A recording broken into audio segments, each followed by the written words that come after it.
Alrighty, you're good to go.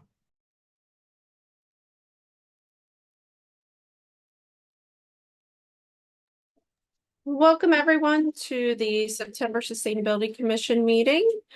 I may just give it another 30 seconds to populate, but looks like we're getting all of our commission members here. And Jacqueline, before we kick off, I just wanted to ask if you would be all right if we move an agenda item. So under our action items from the last meeting, we have the glass locations for PRC, and we have Darren Spielman and Ethan Woodfill from PRC here to just give a quick word about that program. Sure.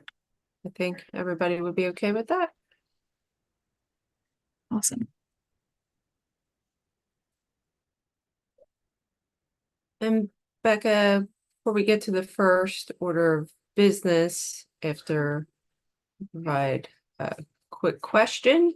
There were some changes to the minutes, and my apologies. I did see that you responded, but are we going to be able to continue to include the June minutes? So I don't think we'll have quorum. Oh, well, yeah, I guess besides that factor too. Unless have people responded that they were not available. I was just hoping some people would show up late.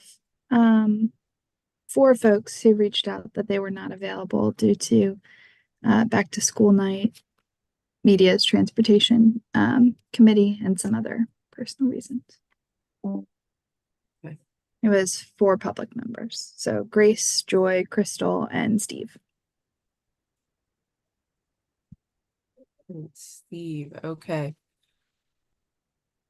All right, so then we have very small grouping of people. Do you still want me to do roll call? For the recording and minutes purposes, that'd be great. Thank you. And my apologies. I know that a couple people now are officially off, correct? So I don't have the updated list. I'm going off of August. So that would have been what Cephas is no longer. They don't change until October, so you should be good with that list. That'll be good. All right, very good. Well, then we will start with roll call. Just please indicate by going off of mute if you are here. And obviously I can see that a lot of people aren't here, but still, I needed to take it somewhere else. Please state if you are here. Thank you. So Steve Clark? No. David Director? I'm here. Yes. Crystal Gold? No, right? Cephas Hales Richardson? No. Carol Martzoff? Not here, right? Julie Prey? I'm here. Right? Obviously I'm here, Jacqueline. Sean Stansel, right? You had said see here. Not here. Grace Bennett, you said also was not coming. Joy Washington as well, not coming. Elaine Schaefer. Oh, I'm here. I'm here. Sorry. That's okay. Steve DiDonato. Oh, that's our intern, correct? Barbara O'Malley. Let's see. Gina Barrett. Here. Laura Goodrich Cairns. No. Sorry, I have to keep going back and forth. Karen Wilwall. Here. Right. And Stoffer. Here. John Bosch. I am here. Thank you. And Becca Yurkovich. I'm here. Thank you. Great. All right. Well, our small and mighty group. I do not have a mentee survey, but I do have a question for all of you intelligent people. Approximately how many years does it take for a plastic bottle to degrade? And this is, obviously there could be variations, and I'm not necessarily just talking about it breaking down, but does anybody know or want to guess? As far as I know, it's something in excess of 1,000 years or something in that ballpark anyway. Okay. Depending on, depending on conditions, it could be 20 years or up to between 100 and 300, somewhere in that range. Anybody else? Well, I will say, John, you're pretty accurate there. It can be anywhere from 20 to actually 450 years. So, and more likely on the upper range just because of conditions. And even if it was 20 years, that must have meant it had maybe some biodegradable material mixed in with rather than just pure plastic. So for anybody who might be listening or will listen in the future, plastic bottles that just sit out there in the ocean and in landfills, definitely they're saying a couple hundred years that it takes for it to biodegrade. And that even when you don't see it anymore, it breaks down into little particles. So yeah, Elaine. I think David gets props for the level of conviction he had when he said 1,000. I am surprised that it was that much less. Clearly my recollection is faulty. Although David, you might be right.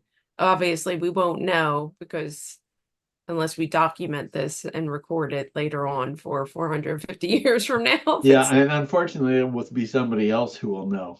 Yes, yes. Exactly. When they find the labels on it's still on the plastic bottles with the dates and everything. Then they'll know. Future archaeologists. Exactly.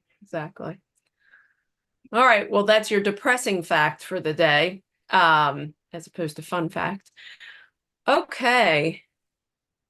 Moving on. So obviously we cannot do our minutes. And just to be clear, we will need to do minutes now for June, August, and September now.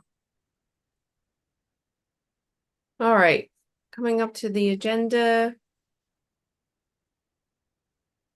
We should share instructions for public comment. All right, which is fantastic news. Now, something that we've been asking for a while, and I know several public members have asked for, that now you have the opportunity to actually speak at the meetings, but cameras will still remain off. Correct? I don't have the exact language in front of me, but did I get that correctly? Yes. So residents who are interested in making a comment can hit the raise a hand button, and that'll indicate that you would like to speak. And then when addressed, we will, on our host side, hit allow to speak. So you'll be able to verbally say a comment. But the other two options still remain for using the question and answer option or emailing comments to sustaindelco@co.delaware.pa.us. Wonderful, thank you. And I can share my screen. I'm just going to share where we are in the agenda, and I think it comes. Is this correct, Becca? I know you had a change. So do you want to give your update, or are we moving somebody up at this point in time? Sure, let's bump Darren and Ethan, and I will turn them over so we can There we go. have them speak. So give me one moment. Okay.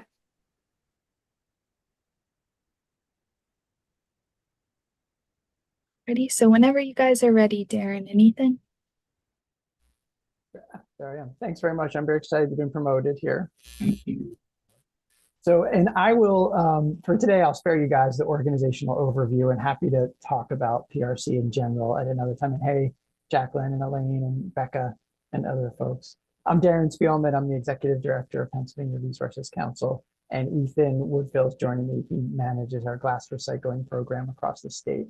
And I'm sorry, Darren, can I Yeah. interrupt you real quickly? I don't know if you could be just a little bit louder. I don't know if you could. sure. I've increased my volume, but it might be harder for others to hear as well if you're able to. Sure. Thank you. Okay. I'll be louder.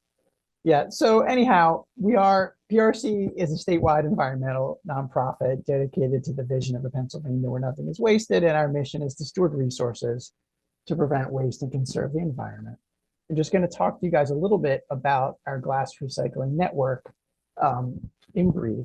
And I'll tell you what you already probably know, which is that glass is one of the most recyclable materials we use, right? It's infinitely recyclable. It doesn't degrade in the recycling process. You can recycle the same glass 1,000 times. It never needs to be in a landfill or a waste energy facility because it can be continually used as over and over again. And it's also naturally occurring, non-toxic, all that good stuff. It's also in very high demand. So for example, Owens, Illinois, which is one of the largest glass manufacturers in the world, is trying to have 50% recycled content in all of its glass products by 2030. And they're super serious about that. So there's a huge demand. There's also a substantial industry here in Pennsylvania. We're located close to both glass processors and manufacturers, meaning that what glass that is gathered and recycled in Pennsylvania is wind up being reused in Pennsylvania. Nonetheless, in 2019, glass was removed from curbside recycling program in southwestern Pennsylvania. We got an onslaught of people asking us what to do with their glass. So we did a few pop-up events that year, just whatever we could do, pop up, collect glass. There was the interest was overwhelming. And so the next year we launched our traveling Get the Glass Bin program. So we had glass bins that would go community by community for like a week or 2 weeks or a month, and then it would go to the next community and we would promote it and people would fill it up with glass. Just a few years later, that has grown to a network of 21 permanent sites and currently 15 traveling glass bins that last year served 50,000 households and collected more than 1,100 tons of glass. And so communities get involved, and I'll explain you how it works pretty simply, but communities get involved for a few reasons. One, yes, if you have no curbside program or easy drop-off program already available. Two, you might have curbside recycling, but you realize your single stream recycling, the glass is getting used as alternative daily cover instead of being recycled. What that means is that it's going into a landfill for a particular use and its life ends. That's what happens with most of the glass in Philly, for example. And so you're putting it in your stream, but it's not getting recycled. Or three, you do have curbside, folks are recycling it, which we, by the way, fully support and endorse, but because it's in the challenge of single stream, maybe 40% of the material is getting recovered. Best case scenario, 70%, which is ideal kind of. It doesn't happen a lot, but it does happen. So source separated glass, when people take glass to our bins, 99% of it gets recycled because there's only glass in there. And it winds up on local shelves, often within 30 days as a bottle or a jar of a local product.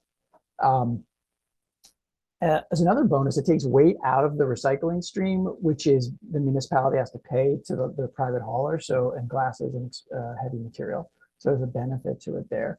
And how it works is if a community is interested in having real glass recycling and getting 99% of their people's glass recycled, they reach out or we reach out, we find a good location, we bring a bin, we promote it, everyone promotes it, people come, they drop off their glass. When the thing is full, we take it to our consolidation point. If we still have an engagement, we bring it back. It gets taken to Cap Glass about an hour from here. It's turned into material and back on shelves. It's pretty simple. Haverford did a 3-month pilot over the summer and just decided to make their glass bin permanent. So we now have a permanent glass bin in Haverford, which I'm personally excited about. So I use it every Sunday. And we're talking with the folks from Swarthmore and Rutledge who sound very interested. I'm actually going out next Friday to look at sites so we can make sure it's find good locations. And we're talking to some other stuff as well, other people as well. And just to be clear, we don't make money doing this. The expense of this is very low. It's basically to come out even on the hauling cost. We're a nonprofit. We kind of have sponsors to try to make sure that it's not a burden on a community to implement it, but we don't sell the glass. That's not our business. So we can also work with small businesses. I should say we now have a partnership with a winery where we're recycling their glass. And so to me, it's kind of a beautiful program. We have good recyclers, we have good hauling partners and great communities we're working in. And yeah, that's what I wanted to say. And if you guys think a community that you represent might be interested, we'd be happy to drop by or just have a conversation and see if it would work. Ethan is the true expert on this, but that's my quick and dirty. I don't know if folks have any questions about it. I have a quick question. Do you know, like, are most of the people that use these like families and single family, residents, or do restaurants use them, or like who are the users? Good question. It looks like, primary users are residents in the community. We're happy to have restaurants drop off their glass. And in fact, Ethan, I can let you know, and we're interested actually in creating more, because of the volume of glass they produce can be so high, unique relationships with restaurants and so forth. But Ethan, I don't know if you want to add anything to that. No, yeah, my impression is also that I think families are our biggest users of the bins, but going into business collections, as Darren said, is something that we're looking to implement as well. And the bins are open to everyone. There's no restrictions on them. And I should say we have cameras in the bins, which is helpful. So we know when it's full, we know the status of it. We know when it's full and what have you, or approaching fullness. Yeah, but that's a good question. And then I just have one other question. What about like contaminated containers? Is that, how do you deal with that? Sure. And I'll say, and then let you. So we've actually it's amazing how well people wind up complying with, there's a big sign out in front of it and it's promoted what can go in there. And it's amazing the percentage of what's going in there that is the right stuff. You will see, because every Sunday when I go to Haverford, I will pop my head in there. There's a few things in there, but it's pretty minimal compared to what I'm used to seeing anyway. Now, Ethan, if you want to. Yeah, and I'm not sure if you were asking about like the jars themselves, for example, if they need to be rinsed out, but they don't need to be spotless. Like Darren said, this glass that we're getting is so much cleaner than what you see in single stream commingled with all the other recyclables and things that shouldn't be in there. So if you just rinse it and throw it in, that's perfect. And then if there's a few plastic, the cap glass is the processor. If there's a few plastic bottles in there, whatever, it doesn't, they can sort that out easily. Like I saw a window, someone put a window in, which was obviously good intent. Like they weren't being stupid. They just didn't pay enough attention to what can go in. Window glass is different and you can't. Yeah. Right. Yeah. Do you know if have heard they are allowing, well, I guess it's hard to control, but allowing just anybody to come in? So I'm just thinking like next community over, or it's there and it's like, oh, I'm gonna collect and bring all my glass there. Yeah, someone could do it. Someone could do it. And our impression is that the majority of people using it are local in the community. I would think so. Sure, if someone's especially one community over and you're motivated to recycle your glass, yeah. I don't know if you shared this, but the cost associated with it.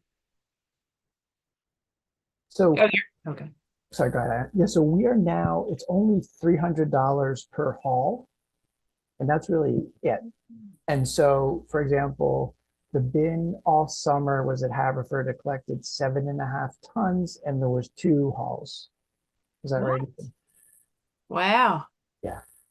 So it's very inexpensive, and and that's because, let me say, that's because we, as a nonprofit, get sponsorship dollars and other dollars to try to underwrite the cost of it for the community. Yeah. Understandable, right?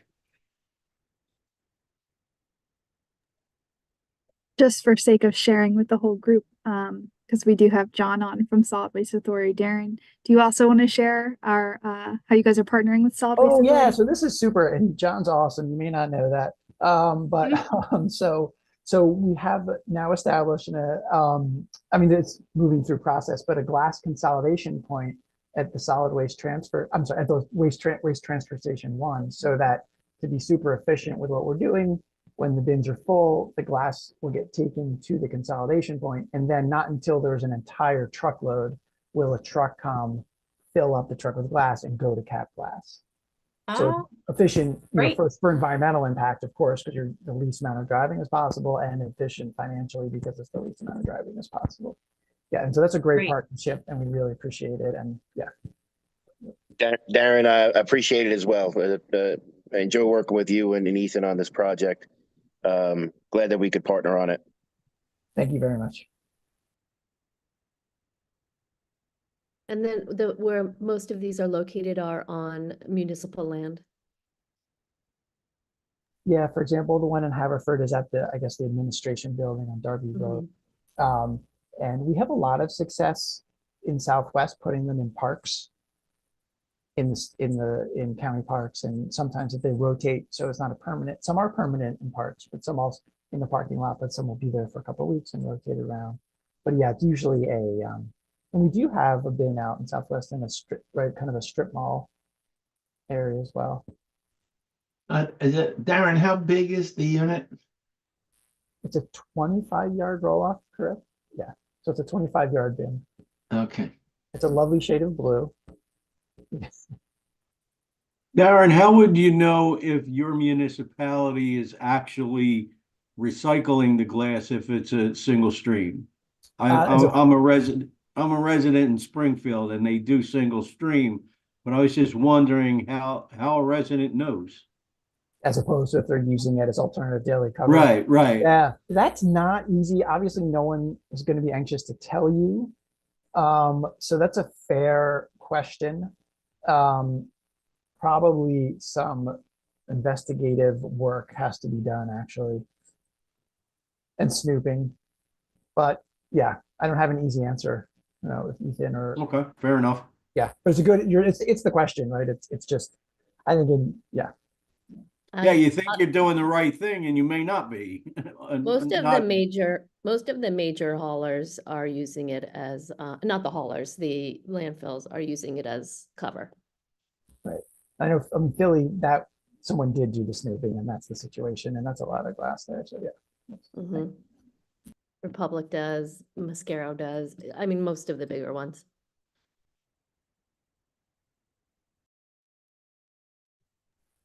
It kind of just elevates the urgency for the things. Yeah, I guess one answer to that question too is signage and education, right? I mean, I think the longer the boxes are there, the more that folks will realize it's glass. But it's going to be very hard to avoid someone who goes there, decides they don't want to take it back with them. They make it our problem. You just do the best you can, to Darren's point, to investigate those anomalies, and you hope that you just get the cleanest product you can possibly get while exhausting those options. Yeah, for sure.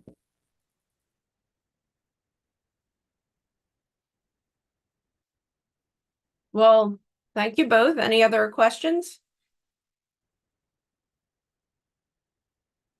I'm super excited that Haverford's keeping it. There are there's other interest. I was calling frantically when I first heard about the program and try to find someone and places. So I'll continue to spread the word as well. Well, thank you guys. We really appreciate the time. Thank you, Becca. And yeah, like we said, we're always interested to talk to more communities to if people are interested to set up more bins. Wonderful. Hey, Great. Jacqueline. Yes. I'll bring up one point while Darren and Ethan are on. I'm not sure if anybody's aware of it, but there's the product that glass can be recycled into is glass mulch. It's used in replacement of regular mulch, and the benefits are that it's heavier. So the moisture will, if you use it for planting, the moisture will retain, and you don't have to replace it. You simply clean it, and then you're not having to replace your mulch once or twice a year. The other part of it too is the glass is tumbled so that it is rounded, and so you could walk on it barefoot, and it would be you wouldn't cut your feet. So Right. I've used it at facilities for rose bushes. It sparkles. You've got your greens, your browns, your whites. your blues, and it's a great talking point aesthetically when you have something like that. And it's fairly inexpensive if you can get it from a MRF. Lowe's and Home Depot, they sell it, but they're pretty high end because you can buy simply one color. But if you can find a processing facility, and they're out there, you can get it for as cheap as $5 a ton. Wow. Wow, Didn't know that's that. fascinating. It's great information. Yeah, if anyone wants to Google it, you'll see it's very decorative, and for sustainability, I think it's a great add to a yard or a facility. Wow. Thanks. Yeah, thank you Sure. for that. I'm gonna go upstairs, tell my wife. Sure. All right, guys, thank you so much for taking the time, and yeah, and hopefully we'll talk to all you guys soon. All right. Take care. Bye. All right.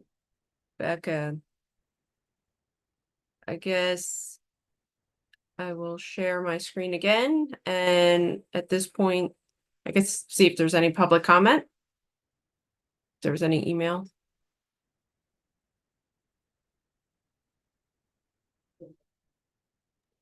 Nothing at this time. Okay. Now are we back on schedule with your update, or did we want to continue with the action items from last meeting? It doesn't matter. So I can power through mine really quick if you want. Okay, sounds good. So.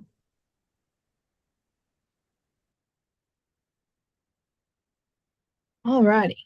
Can everybody see my screen?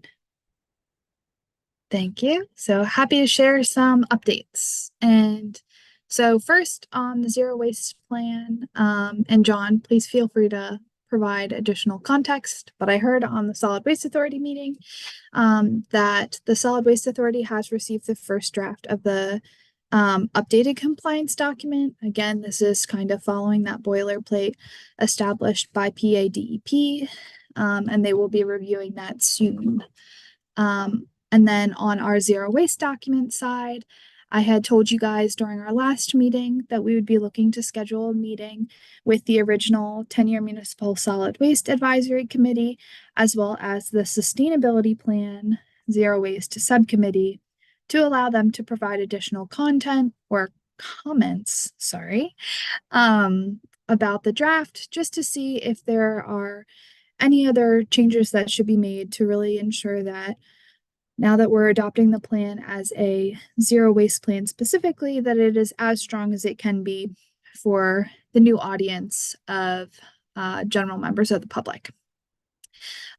Just to put it out there, if commission members or members of the public or any advisory committee members have additional comments, I'm seeking to get all comments by Friday, September 27th, so we can then form our game plan for making those necessary changes and hopefully get the document out either late fall or at the very latest by the end of this year. John, did you have any other updates on the compliance document? Sure. We received a first draft of the first chapter, roughly 30 pages. We had a few minor changes that we had to make, so we've been collaborating with Michelle. She is already working on additional chapters to the plan, so we're progressing through it. We expect it to be completed by fall.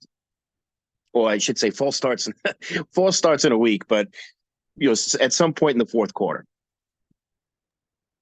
Awesome. Thank you. Sure.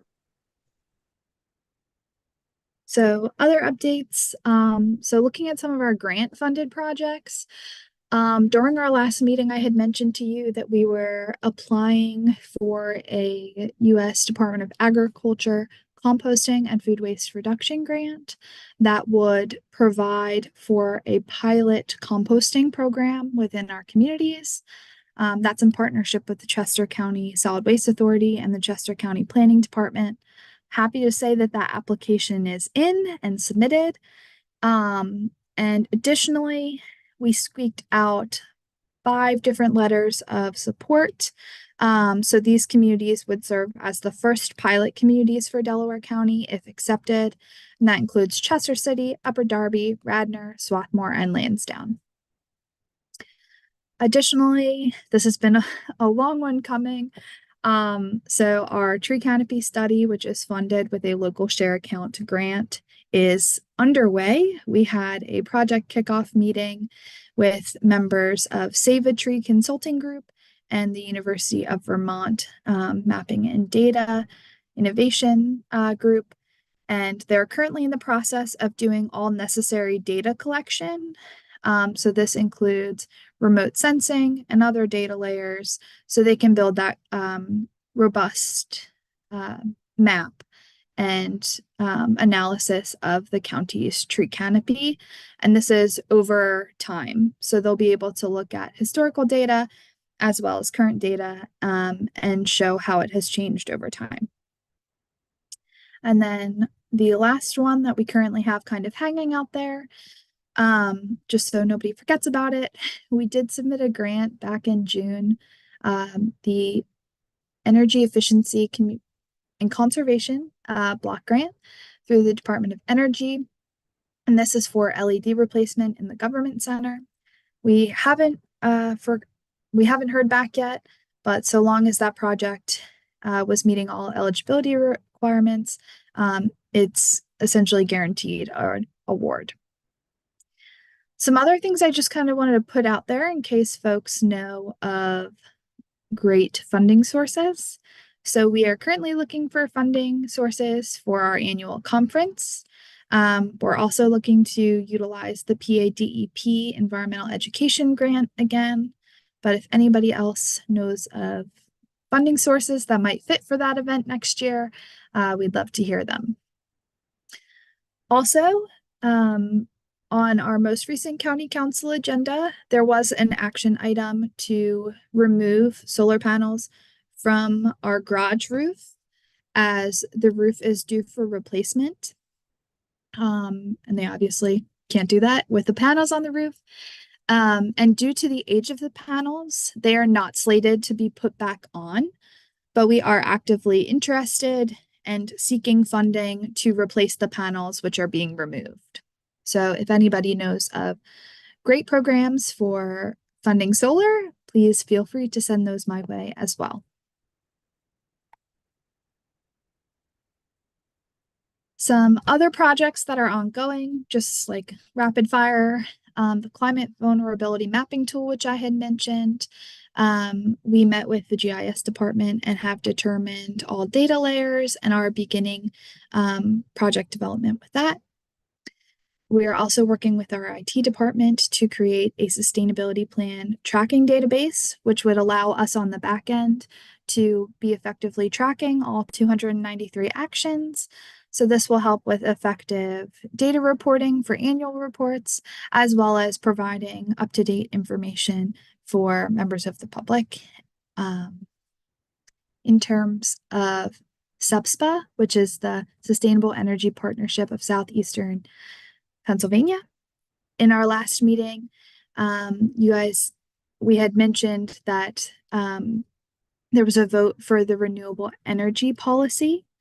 So that policy is set to govern the board's direction into the future for renewable energy purchasing. And I'm happy to share that that policy was adopted. I know our commission members received that policy via email since our last meeting. A couple other quick things. In our last meeting, had mentioned that we were looking to do a Keep Delco Beautiful, a formal launch event. We're looking to move this to the spring, potentially as a kickoff before all of the major groups start their cleanups, just so community members can get comfortable, bring awareness to these groups, and show that we're all working together to clean and green Delco. Dates have also been set for our campaign sign recycling, so that'll be Friday, November 8th from 8 o'clock a.m. till 4 o'clock p.m. and Saturday, November 9th from 9 o'clock a.m. till 2 o'clock p.m. at Rose Tree Park. And we will be looking for volunteers, both commission members and members of the public. So please keep an eye out for that. And then the last update I wanted to provide, so this is a project that hasn't been touched in several months, but I just wanted to remind everybody and put it on folks' radar that our department had been working on a zero waste in the hospitality industry working group in early spring. And I just wanted to provide the update that though it has been put down for a while, we will be looking to restart that in October.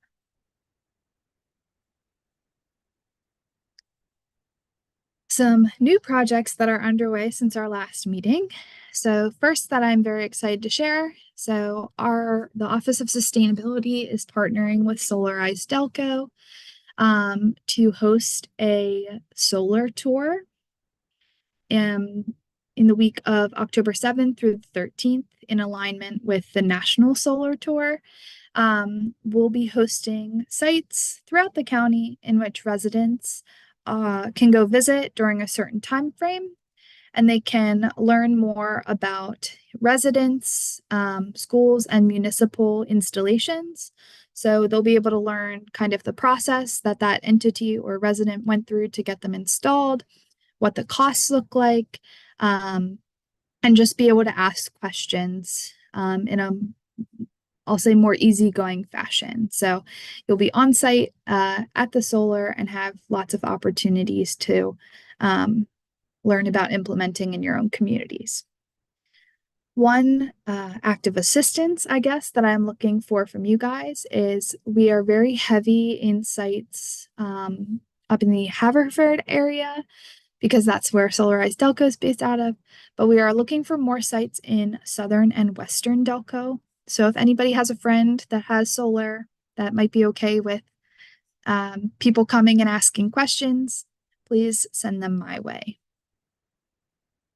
And then the last two things we're also kicking off. So I think I've spoken about this before, but we currently do not have a very active or robust recycling program in our government center. We're looking to rejuvenate this in January. And right now we are working with facilities to ensure that there's proper staff training, proper equipment, and that we have a unified approach before the new year. So we are able to hit it hard and spread the word. And then the last piece in terms of energy efficiency tracking. And Ron, actually, do you want to talk about this? Sure. I just prior to this meeting got through the 93 pages of the last PICO bill for the county, for all the county buildings. I'm extracting all the account numbers for electricity and gas to be able to set it up where we can get the information directly downloaded from PICO and be able to see where the excessive energy use is. I haven't been able to, I extracted all that data from the bills. I haven't prettied it up into a format that's usable yet, but that's tomorrow's project. But made a lot of progress in the last 2 days getting through those bills.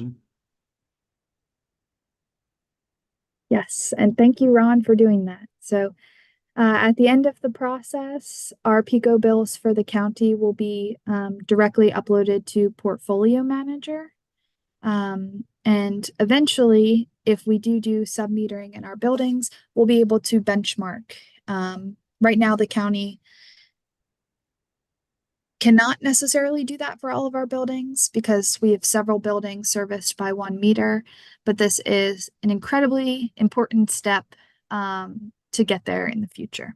So thank you, Ron, for all of your work on that. Sure, no problem. Other thing, I'm not going to go through all of this and I can share it with you guys later, but just wanted to share there are lots of fall events coming up in which the Office of Sustainability will be participating. And just to put a pulse on the community, it seems like the hot topic folks are curious about and interested in is zero waste by and large. So come visit us at a local event to you. And then I also just wanted to share some resources that are also upcoming this fall. So there's a lot of great free conferences coming up, as well as one not free but low cost.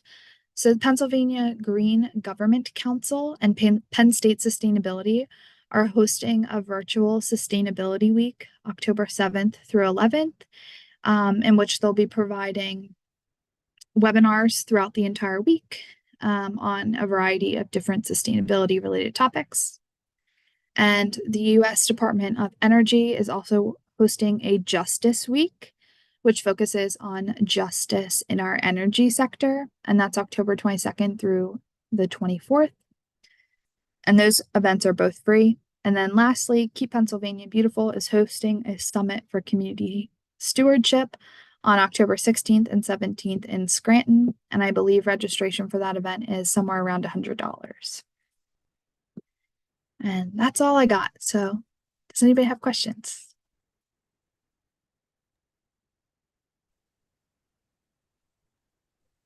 Becca, I have a question about the solar panels that are being removed. Are they not reusable at all once they're removed from the roof? Are they too old to be used anywhere?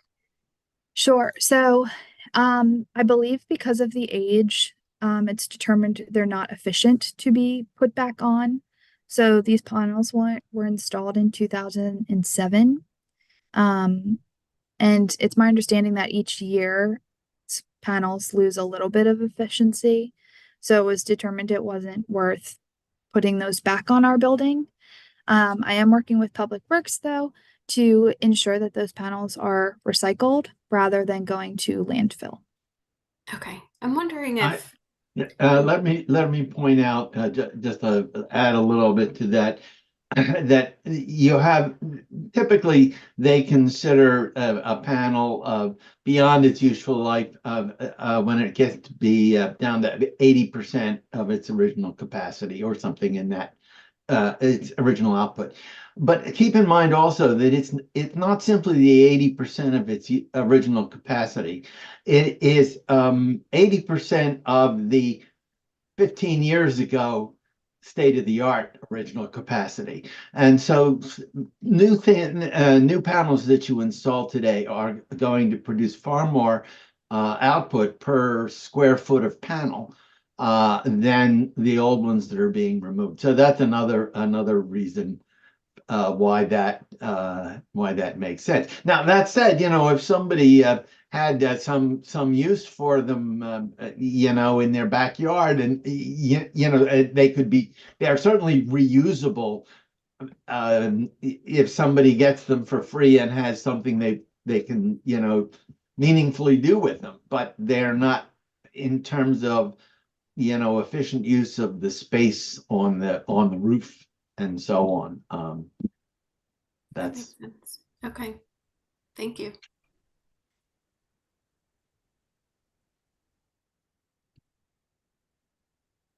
Thanks for the update, Becca. Of course, everything you are doing and the team is amazing. Thank you. All right. Now we could go back to action items from last meeting. Let me see here. I'll just share the list. We talked about glass locations, criteria for open space. I believe I had brought this up. Or no, you had shared with it that the Green Space Task Force was trying to develop that, but we were curious as to that process, where that stands.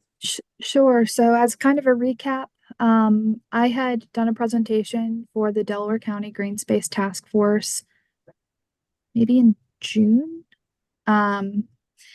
And as an action item from that, one of the actions in the sustainability plan is coming up with a criteria for priority parcels for acquisition or conservation. So I kind of proposed it to this group as the experts in our green space, if they would be interested in taking a whack at creating that criteria. So the process that they are currently undergoing is the members of the board are reviewing municipal green space plans to see what our municipalities are prioritizing in terms of acquisition, in an effort to then kind of consolidate and create that list of criteria. I will say I was not in their meeting on last night, so I don't have the update of what they have found so far, but I am happy to follow up on that. And I will say the idea is once they have their list, it's that we would bring the list before this board to see if there's anything else that should be added, kind of for broader sustainability purposes, whether that's climate resilience or farming of local food or regreening spaces. And the end product would be a consolidated list, which could then be presented to county council, which could assist council or potentially municipalities or other nonprofits in making informed decisions when faced with acquisition opportunities.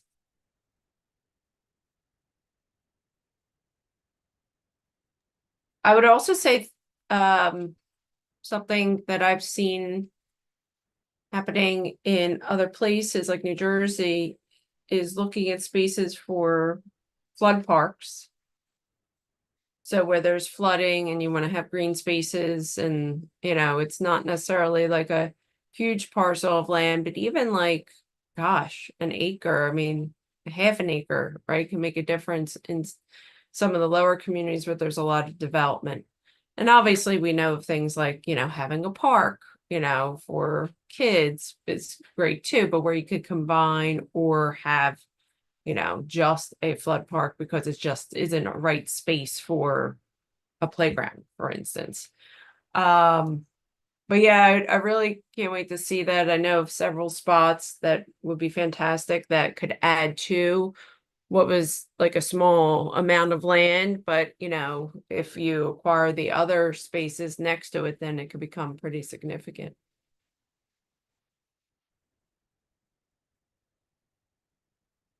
Great, look forward to that. And then we had talked about an in-person meeting in November. November would be an evening meeting, so then it would present the opportunity for the public to attend rather than the daytime one.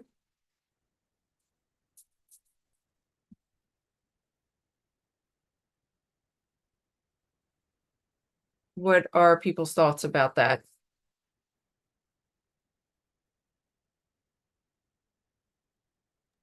Sounds good to me. Remember, silence means you are agreeing. For in-person meeting, I think it would be great if you added some time at the beginning or the end for networking and chatting, because the last in-person meeting felt very much like a Zoom meeting because we were all staring at the screen in the room, because it is a hybrid meeting and a public meeting, and that's great. But it would also be nice to facilitate some more back and forth with each other, because we'll see each other in person. So I fully support the in-person meeting. Let's work in some time that we can be in person together. Yeah, that sounds like a great idea. Also another thought, because somebody had mentioned this before, is, you know, changing locations because media can be rather difficult. Maybe it could be a location like, you know, Chester City Hall, pretty easy to get to. You know, if they had availability on the date that we were looking at where we normally have our meeting, that might be a great spot. And can also think about it in a way to have like a guest speaker, maybe from the city, to talk to us about some of their activities. I know years ago, they were pretty forward thinking in developing a sustainability element of their, I think it was their 2020 plan, which of course is dated now. But they also had a tree replanting component for new development. You know, they were doing a lot of things. So in any case, something to think about.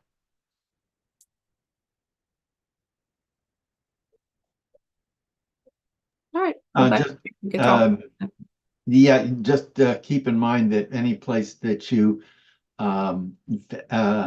set up has to be compatible with our Zoom meeting, with the, the technical requirements for the Zoom meeting. They do. I used to be there often when I was consulting, and they have a really good facility space wise. And, I remember having some virtual setup as well. A lot of parking, usually, it's a pretty good location.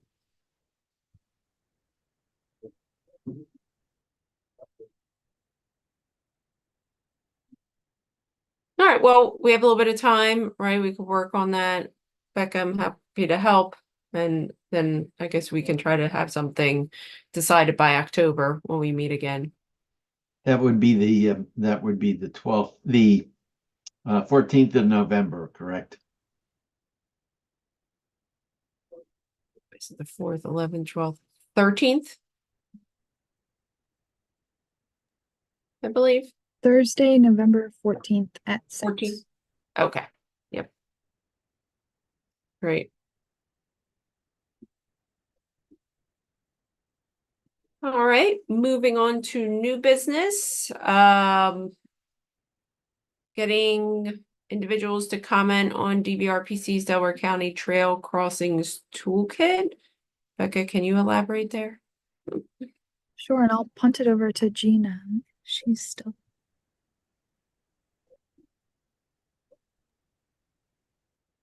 Yeah, sure. So every year we, in return for our local match that we provide to DVRPC, we ask them to do some work program items for us, some things that we either don't have the capacity to or that we think they have expertise in. And one of the things that they have done for us this year is the Delaware County Trail Crossing Toolkit.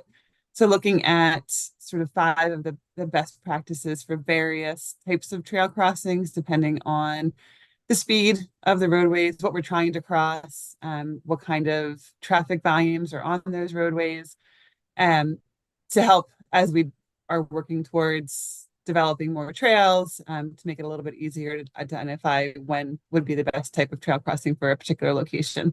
So that's what this toolkit of this report is being done for. So it's in a draft state right now. So if anyone from the Sustainability Commission has comments, you can pass them over to Becca, and then she'll pass them over to the planning department, and we'll provide them.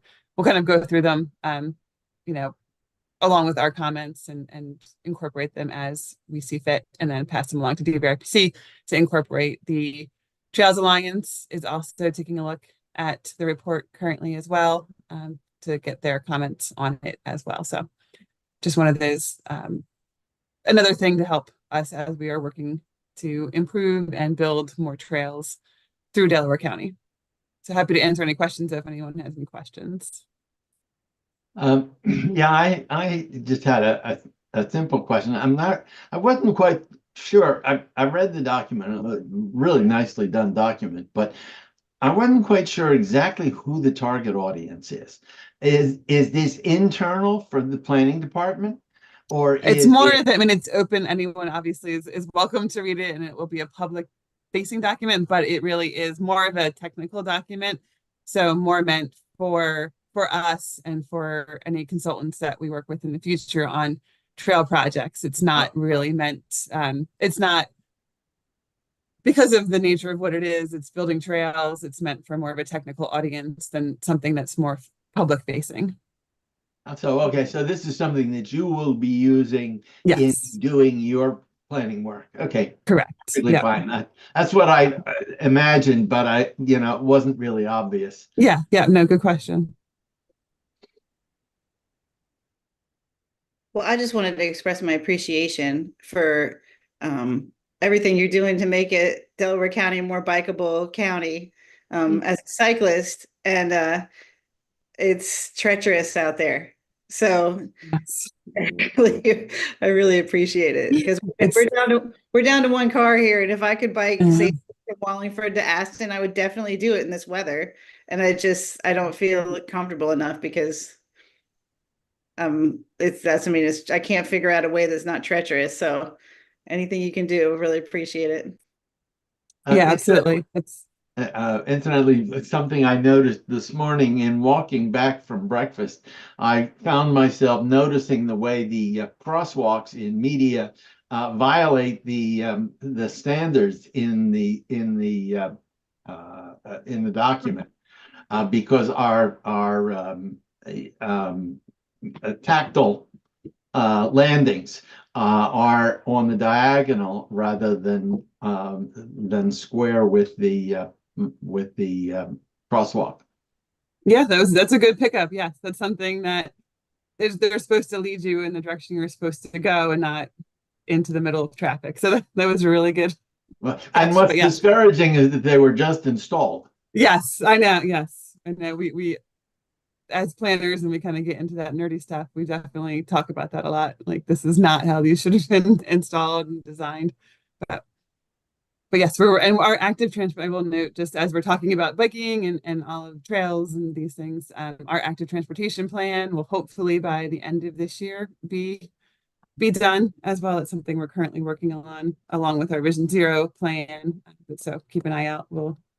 We can obviously present that here as well, but that will help us to target and identify the priority areas at first, because there's a lot of need, but to help target and identify areas that we should first focus on.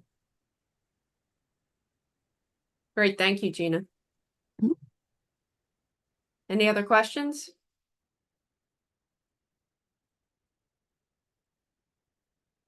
All right, next up, seeking nominations for Conservation District Board of Directors, and in particular, I guess the seat looking for someone that is a farm director.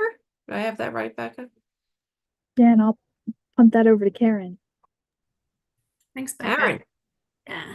So we have a vacancy for a farm director position on our board of directors at the Conservation District. I am in the process of sending out letters for the next 4-year term, since we are approaching the end of this particular 4-year term. So this position actually would likely start at the beginning of 2025. The position is for a farm director. We are required to have 3 farmers on our board of directors. We have 2 of those positions filled, and like I said, a vacancy for this farm director. There are requirements. I'm not going to read through the whole farm director document and definitions, but just to give you an idea of the qualifications for the farm director, they must be an active farmer actually doing the farming. And their land the land that they're farming should not be less than 10 contiguous, thank you, acres, yes, Interesting. or less than 10 acres in area, but with an anticipated yearly gross income of at least $10,000. So those are the requirements for the farm director. I will say that this vacancy has been open for several months now.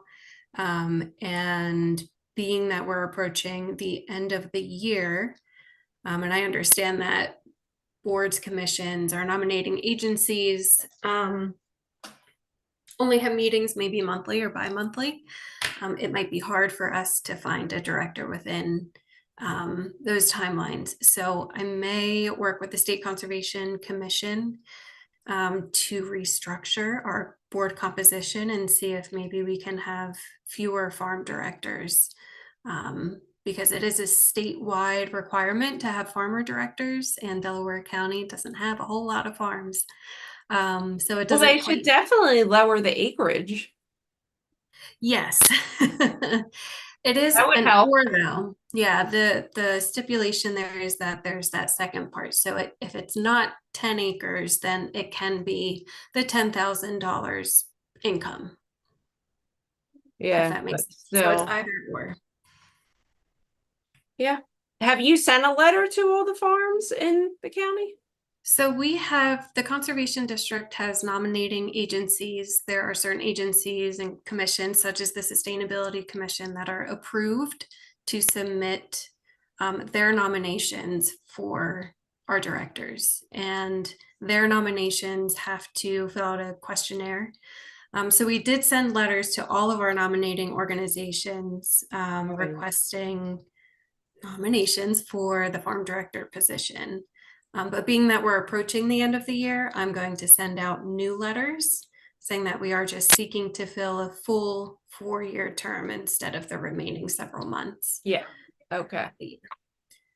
Okay. So we can suggest names, even if potentially we're not sure if they're interested. Would that? So what you would do is actually approach that person with the questionnaire, and Becca does have a copy of the questionnaire, and then that individual would fill that out if they're interested. We did have another recommendation for someone, but they weren't available. I know their time is. I got a question for you. And in terms of what qualifies as farming, are we talking about food farming specifically, or are we talking about other things? For example, a plant nursery. Sure. So there are, I have a whole sheet of farm director definitions.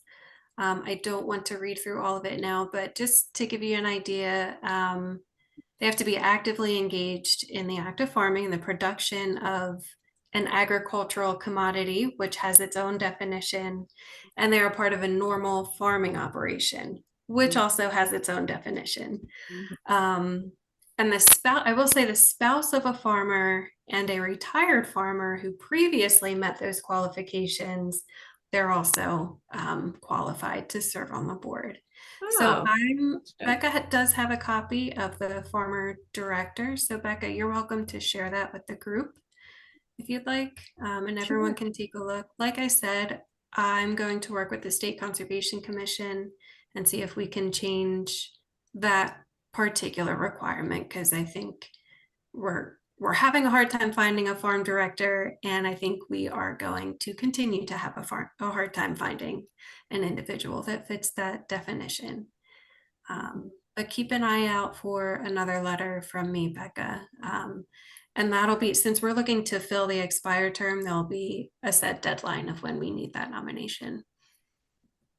And I'm more than happy to talk to the farmers that I know in the county. And so, but I think it would be really helpful if I not only had the questionnaire and the requirements, but also like a job description of what you're exactly asking them to do. So it would be. I can send the full packet we received, which is the questionnaire, the definition sheet, the position requirement. And yeah, I'm happy to send the packet. Great. I will ask around and see if I can find somebody. Sounds great. Thank you. And Karen, can you let us know which farmers are the other 2 roles, just so we're not asking people who are already serving? Yeah, I will. I can. So we have Steve Linville from Linville Orchards and Randy Bates from Arisafa Farms. Thank you. Right. I will say it would be great if we could find another farm director. There's, more funding for agricultural programs that have come down to our county. So they do have an interest in those types of programs. But, I would like to fill our vacancy. And if it's going to be an obstacle, then we can look at changing that structure and still have our 2 farm directors on there. Yeah. I'm just going to put this thought out there. One route that we may be able to get somebody, and I'm happy to do research unless somebody knows someone specifically, is potentially reaching out to some of our wineries, because they're creating crops. We have had someone from a winery serve on our board in the past. So that would be an eligible person. Thanks. All right. Put our thinking caps on. All right, last on new business. which is unfortunate. Crystal, Sean, and Cephas are not here, but thanking them for their service. And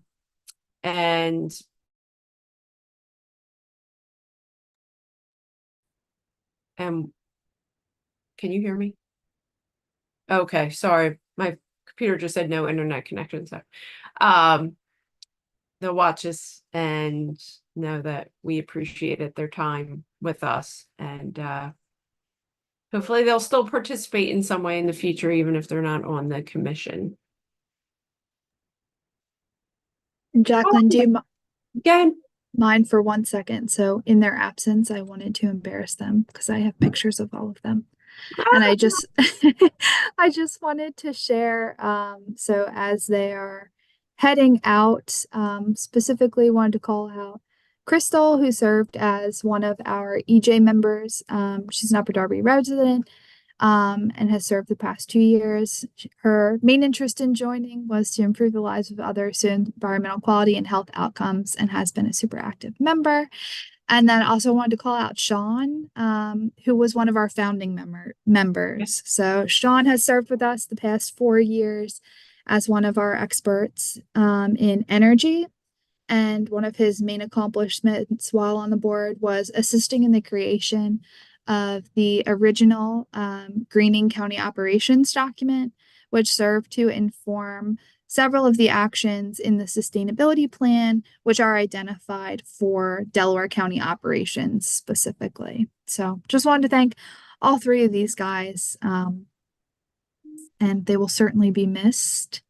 And with their departure, shameless shout out of we will be looking for 2 representatives with expertise in environmental justice or from historically marginalized communities, and 1 representative with expertise in the field of energy.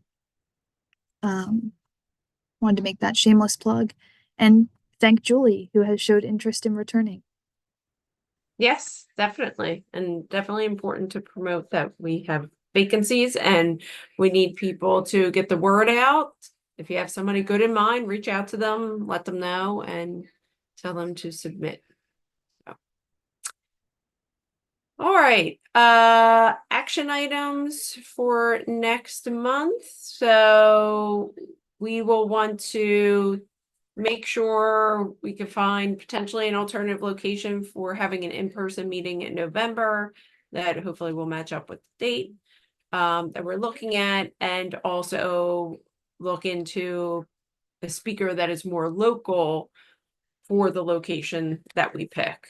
Other than that, continuing to give comments on the DVRPC toolkit, and seeing if we have additional updates on the open space designation. Is that it? Anybody else have anything else that were action items? I just wanted to make the caveat that so DVRPC was very kind in extending the deadline so our group could see that. So if anybody has remaining comments, they have to be to me and Gina by like early morning tomorrow. Okay. Well, then that will not be an action item for next month. Okay. Only other action item is if you know of, again, people who have solar who might be interested in hosting a tour stop. And if you know a municipality that might be interested, or even a private entity that would be interested in hosting one of the traveling glass bins that Darren and Ethan spoke about. I will be heading off to the media EAC meeting as soon as we're done here, and I will mention the traveling glass bin. But I should also mention, in view of your Solarize efforts here, one of our members has brought up the possibility of a very interesting project, which is that the roof of the Media Community Center is this big open space, rather large, that would be a perfect place to put solar. And it would be very interesting to find out what its potential might be. So I probably should be talking to Solarize about that. But that would be a really interesting project to we obviously be looking for grant money for that. But that could be a very interesting project. Yeah, that's David, I would just recommend, so one of our tour stops that we're working on currently is the Media Providence Friends School, which is right across the street. They just installed more solar panels this past week. And in their presentation, they are going to be sharing information about utilizing IRA payback credits. Right. So that may be something to get some media folks out to, just for another local example of how the IRA benefit can do a direct payout for that too.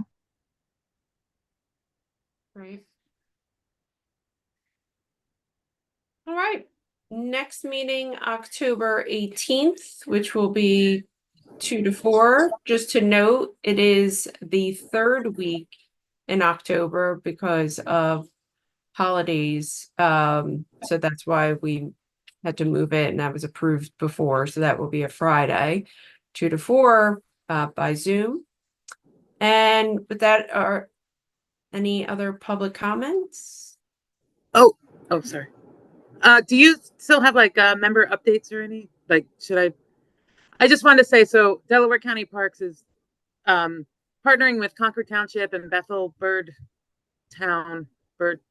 So they're doing a bio blitz for the week of September 1st through September 29th. They're going to kick off that bio blitz at Clayton Park at 9 a.m. on Saturday, September 21st. So we'd love to have you come out there. The Master Watershed Stewards will be out there to help explain to the general public who come and want to help identify species, what they are. They're QR. It's the iNaturalist event that's national. So it's really great that Concord Township, the parks there, sort of spearheaded this whole thing, and we're working together on it, and I think it'll be a lot of fun. So hope to see you out there looking at birds. And we said all levels, there's a paved path for anyone who isn't that adventurous, but you can also like flip over rocks in the creek if you're more adventurous. So That's cute. That sounds great. Thanks, Anne. And is that for specific species, or is that just like all wildlife? Can you explain that's like what? all finding everything you can find, and it gets logged into, so that they'll show you how to log it into iNaturalist, and then for the whole week there will be a report of what everyone found where, and it's yeah, it's pretty cool. Hopefully we can expand it farther out in the county next year too. And Karen, I think you're still on. Karen, we saw a box turtle today, right, at Darby Creek. We did. It was really cool. That's wonderful. Did you put Wanna that throw in that- on Naturalist? We didn't actually. We should do that. I know. I have lots of We have to pictures get of it used to though. that system, right, of updating, because it's a great citizen science tool. And then plus they're collecting all this information. It's a huge database. So great. Any other comments? Any public comment, Becca? No? Nothing in the email. All right, so we don't have a quorum, so I guess I can just say, everyone, our meeting is over. Bye, everyone. Have a good Thank night. you. All See you right. all